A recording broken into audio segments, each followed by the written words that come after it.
Horas, perkenalkan nama saya Aprida Ernita Simanjuntak. Saya guru di SMP Negeri 2 Purbatua, membawakan mata pelajaran IPS. Mari berpetualang bersama saya menjadi guru dedikatif. Semangat! SMP Negeri 2 Purbatua berdiri tahun 2007 di Siunggas, Desa Hutana Godang, Kecamatan Purbatua, Kabupaten Tapanuli Utara, Provinsi Sumatera Utara. Sekolah dibangun di atas lahan bekas perkebunan kakao dan karet yang dihibahkan almarhum Berto Sibarani. Demografi sekolah berada di daerah ketinggian dan sampai sekarang masih dikelilingi perkebunan milik masyarakat setempat.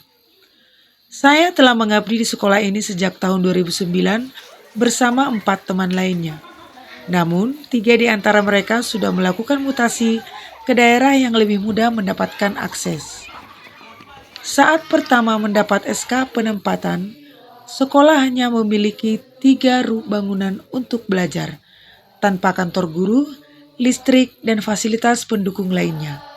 Namun, seiring berjalannya waktu dan adanya kebijakan pemerintah setempat, sekolah mulai dibenahi dan akses menuju sekolah benar-benar bisa dituju dengan kendaraan pada pertengahan tahun 2024.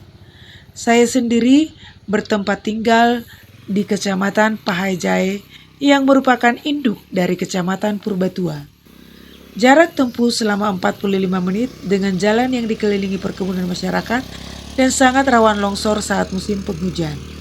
Setiap melewati jalan menuju Purbatua, banyak kenangan yang tidak pernah saya lupakan, termasuk saat saya berkali-kali jatuh di jalan berlumpur yang sudah diperbaiki pada Maret tahun 2024. SMP Negeri 2 Purbatua sampai saat ini masih menggunakan kurikulum 2013 dan sebagai gurunya saya banyak mengalami kendala akan pemahaman perangkat pembelajaran kurikulum merdeka atau KUMER akibat adanya beberapa perubahan istilah. Sementara saya sering bingung ketika ada pertemuan MGMP IPS atau pelatihan yang dilakukan oleh Dinas Pendidikan yang selalu membicarakan kurikulum merdeka. Adanya pandangan akan rasa nyaman dengan pola-pola lama yang masih saya lakukan dan menganggap kurikulum terdahulu masih yang terbaik. Padahal yang saya hadapi adalah banyak peserta didik yang merasa malas dalam belajar karena faktor lingkungan dan cepatnya perubahan dalam teknologi dengan penggunaan telepon genggam dan hiburan televisi yang beragam setiap harinya. Sehingga siswa lebih tertarik untuk melakukan kegiatan yang sifatnya menghibur dan rasa penasaran dalam bermain game. Tarik kambing hitam dari semua permasalahan siswa dan sekolah ternyata tidak akan menyelesaikan apapun. Ibarat air laut yang sudah asin, tidak perlu menyalahkan apapun kenapa menjadi asin. Sama halnya dengan siswa, bila sudah demikian, maka sayalah sebagai guru yang harus mencari solusi atas permasalahan kompleks di sekolah. Dan dengan segala kesulitan yang saya alami, saya mencoba melakukan hal-hal sederhana dari diri saya sendiri. Sayalah yang harus mengambil tindakan dengan segala bentuk informasi dan pembelajaran mandiri di platform PMM, yang sebenarnya saya anggap hanya sebagai kesulitan bagi saya sebagai guru. Karena itulah saya mulai move on dari segala bentuk pola pikir yang sinis tentang program dan praktik baik yang dilakukan pemerintah. Dan untuk membuat sesuatu yang berubah dalam pembelajaran saya, memilih asesmen pembelajaran. Karena melalui asesmen, saya bisa menciptakan sesuatu yang lebih menantang melalui pemanfaatan teknologi. Dalam pemerintah untuk menciptakan generasi emas, maka dibutuhkan sumber daya manusia yang mampu bersaing. Dan guru menjadi tenaga kerja terdidik yang mampu mencetak generasi unggul sejak dini. Guru dibekali dengan PMM yang dianggap sebagai beban, namun ternyata menyediakan berbagai praktik baik yang dibutuhkan guru dalam membuat modul ajar, bahkan pelatihan mandiri bagi peningkatan kompetensi guru. Pertengahan tahun 2024, saya berbenah dan bangkit dari segala rasa pesimis yang saya miliki. Saatnya saya turun gunung dari sekolah yang sudah saya cintai dengan langkah konkret. Langkah yang saya lakukan, yang pertama, kelas 7 menjadi sasaran utama saya di tahun ajaran 2024-2025 dimulai, karena mereka menjadi titik awal peralihan dari SD menuju SMP. Sebagai informasi, siswa di SMP 2 Purbatua berasal dari 2 sekolah yaitu SD di Desa Hutana Godang dan Desa Robean. Sebagai tindak lanjut adalah saya langsung berkomunikasi dengan guru SD di dua desa tersebut. Hal ini perlu saya lakukan sehingga saya lebih mudah memahami kesulitan belajar mereka dan saya juga lebih mudah membuat rancangan belajar bagi siswa kelas 7. Dan saya sangat mengapresiasi teman-teman guru SD yang dengan sepenuh hati memberikan informasi perihal keadaan siswa selama belajar di SD. 2. Rapor ANBK menjadi pertimbangan bagi saya akan hal apa saja yang harus dikembangkan dari siswa. Dan ini menjadi introspeksi diri bagi saya secara pribadi tentang apa saja yang harus saya perbaiki dalam setiap tatap muka di dalam kelas.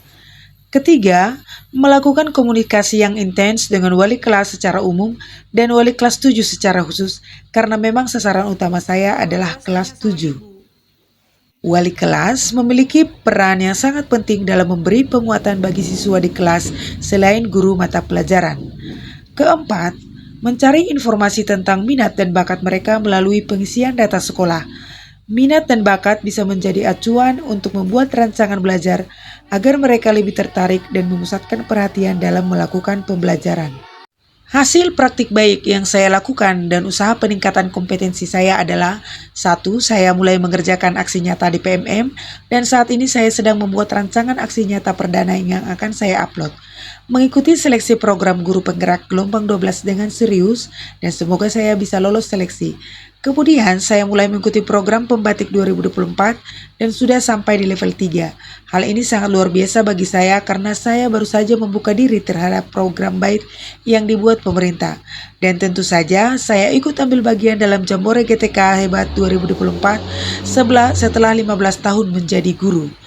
Kedua, memanfaatkan teknologi yang ada di sekolah seperti Chromebook dan proyektor, serta speaker yang sangat membantu saya dalam membuat media belajar yang menarik dan game interaktif, sehingga siswa sangat antusias dan selalu penasaran di setiap tatap muka ketika belajar. Dan hal ini sangat membantu ditandai dengan nilai ketuntasan yang diharapkan ketika melakukan asesmen formatif maupun sumatif. Ketiga, membuat ice breaking sesuai dengan minat siswa. Siswa SMP 2 Purbatua memiliki talenta bernyanyi yang bagus, memberikan waktu bagi mereka untuk bernyanyi di depan kelas sebagai ganti aksi ice breaking, membuat mereka sangat antusias dalam belajar. Dan hal ini menurut saya bisa membantu mereka untuk lebih berani berdiri di depan untuk menampilkan kemampuan mereka. Dan saya juga selalu mengapresiasi bakat mereka dengan membuat postingan di sosial media.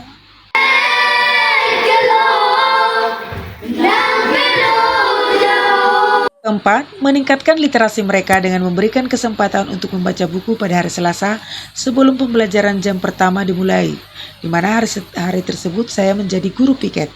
Membaca bisa membantu kemampuan mereka menulis serta berbicara menggunakan bahasa Indonesia, karena masih banyak siswa yang menjawab saya dengan bahasa daerah ketika saya mengajak mereka berbicara. Kelima, mulai menerapkan pelima dalam pembelajaran dan kegiatan sekolah. Hal ini ternyata berdampak baik bagi siswa untuk berkreasi, seperti membuat proyek ekonomi kreatif, melaksanakan kegiatan merotor, serta menggunakan rompi ulos sebagai kearifan lokal. Demikian praktik baik yang telah saya lakukan dalam asesmen pembelajaran dan saya berharap hal ini memberikan dampak positif bagi siswa dan sekolah.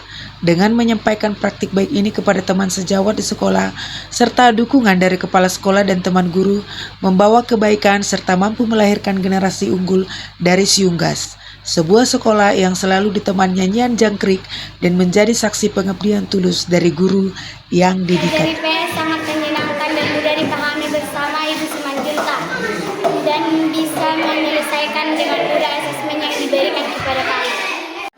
Saya sangat suka pelajaran IPS dan setiap hari saya menunggu pelajaran IPS.